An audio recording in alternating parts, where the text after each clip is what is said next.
Welcome back to my views and news. Today is day 7 since the start of uprising in the Amhara region. What is security situation in the region today? Are there any protests ongoing?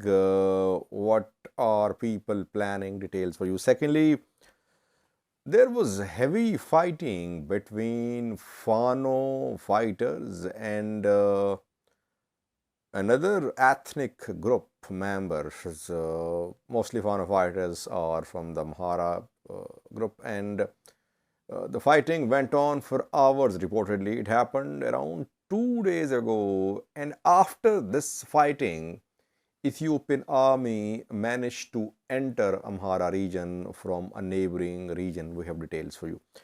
And thirdly, viewers, top Eritrean delegation arrived in Kenya yesterday. Who are the members of this delegation? What is the agenda? William Ruto, Kenyan president, spoke after warmly welcoming this Eritrean delegation. Isaias Afwerki visited Eritrea, if you remember, a few weeks ago. Now, this is the second time that his delegation has arrived in Kenya.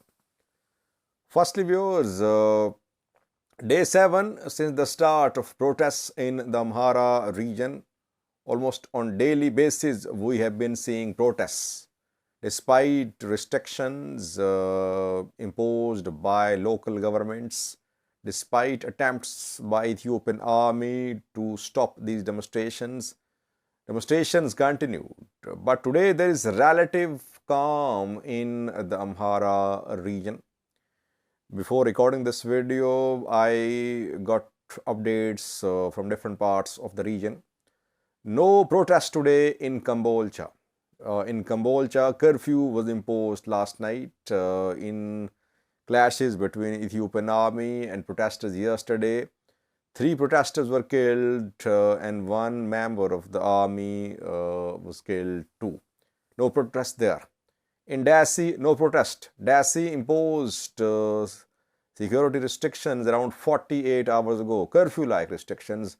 So Dassi, Kambolcha, South Wollo, calm. In North Wollo, Woldia also announced security restrictions around 48 hours ago.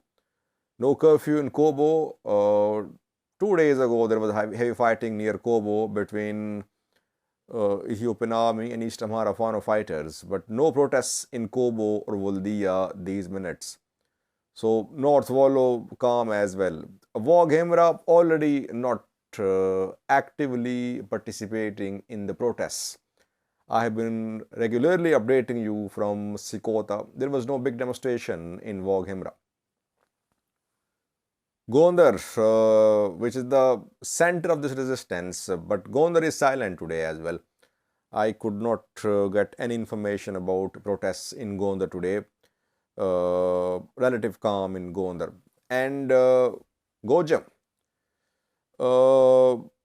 Bahirdar is back to normal little reportedly. No protests in Bahirdar. Debre Marcos announced some restrictions yesterday. And Dajan road has been opened. It was confirmed last night and just a few minutes ago we got a reconfirmation that Dajan road is open. Oromia to Bahirdar road through Dajan, near Dajan, is open. The road remained blocked for around 2 days. And the other road, Marsa, Woldia, open as well. What is happening in Debre Birhan? We'll try to find out, share with you in coming videos. So far, we can say there is no major protests ongoing in Amhara region these minutes. And in several cities, curfew-like restrictions have been imposed in Gondar, Dassi, Kambolcha, Woldia, Debre Birhan, Debre Marcos, Oromia Special Zone. In all these regions, all these zones and cities, very strict security instructions have been released.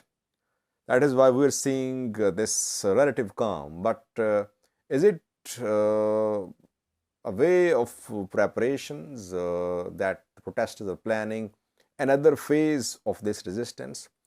Because we did not see any engagement between the protesters and Ethiopian government or Amhara government. Engagement means dialogue. Yes, some talks were held in Voldia, mediated by church elders, and in Debre Birhan, but those were local level talks. No direct engagement involving players from all parts of the region and the government to resolve the issue completely. It means that issue has not been resolved. There is a silence, there is calm, because maybe preparations are underway for a new phase of this resistance, it seems.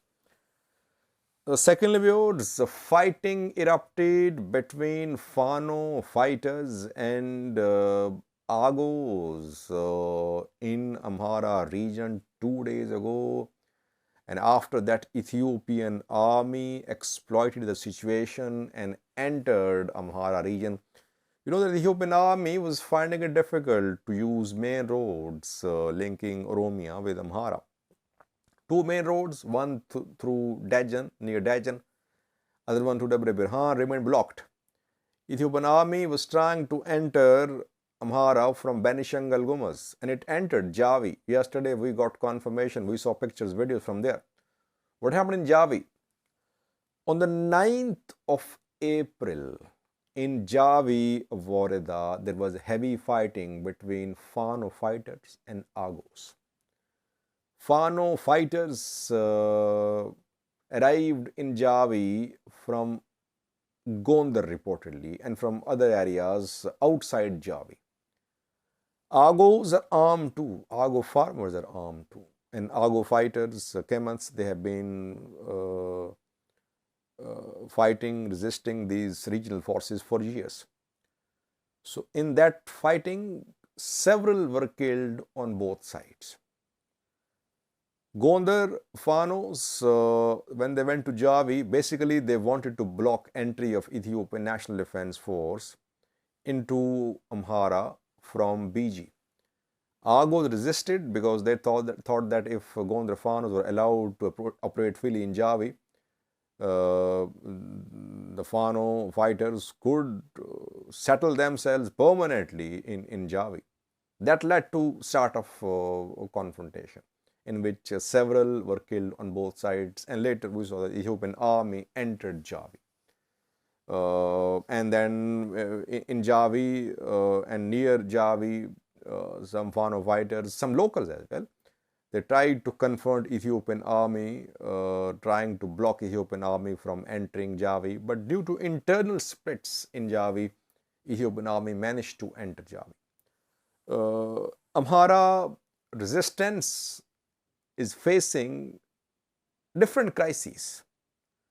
Maybe in a separate video, we'll try to analyze these crises, what type of challenges are being faced by this uprising in the Amhara region. Lastly, viewers, a top Eritrean delegation arrived in Kenya on Tuesday. Yemane Gabriab was there, who is advisor to the president, Isaias Afwerki. Usman Saleh, foreign minister, was there. Main man is Yemane Gabriab, not Usman Saleh. Yemane is very close to Isaias Afwerki.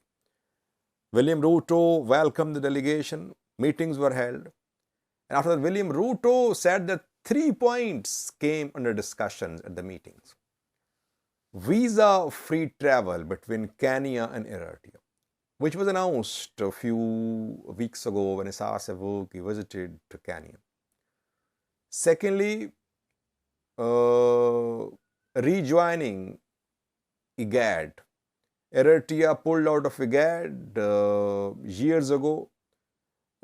IGAD is a regional platform formed decades ago, but it became dysfunctional after Eritrea pulled out of it. Now, Eritrea is interested in rejoining IGAD. Eritrea is hoping to build partnership with Kenya to further its regional agendas in terms of blocking US and Western entry or their influence in East Africa, in the Horn of Africa. And Kenya could play a role, by the way, in the improvement of ties between US and Eritrea. US has been trying to normalize relations with Eritrea, but Eritrea is very closely aligned with Russia and China. So, is Eritrea planning a partnership with Kenya to stop Western and US influence in this region? Or does Eritrea want reconciliation with US through Kenya? That we'll see in near future. Thirdly, regional security also came under discussions mentioned by William Ruto in his statement. What are common concerns for Eritrea and Kenya regarding regional security? Al-Shabaab is a threat to Kenya, not to Eritrea. Eritrea is not affected by Al-Shabaab. Only issues of regional security which are of concern to both countries are what is happening in Ethiopia, mainly in Ethiopia, and to some extent in South Sudan as well, because Eritrean investors are there in South Sudan. And Kenya wants to ensure a little bit stability in South Sudan and Sudan. So I personally think that Ethiopia came under discussions, Sudan and South Sudan. Maybe Al-Shabaab as well, because Eritrea has trained Somalia soldiers who are going to be deployed, who are being deployed to the fight against Al-Shabaab in Somalia, and more Somalia troops have been sent to Eritrea for trainings. Eritrea can play a role in regional security to some extent, but Kenya, like country, is giving a bigger role to Eritrea. Why is it? Because of Eritrean regional reach in terms of its training of Somalia soldiers, in terms of its involvement in Ethiopia, in Sudan. That seems to be the case, I think. Thank you for watching.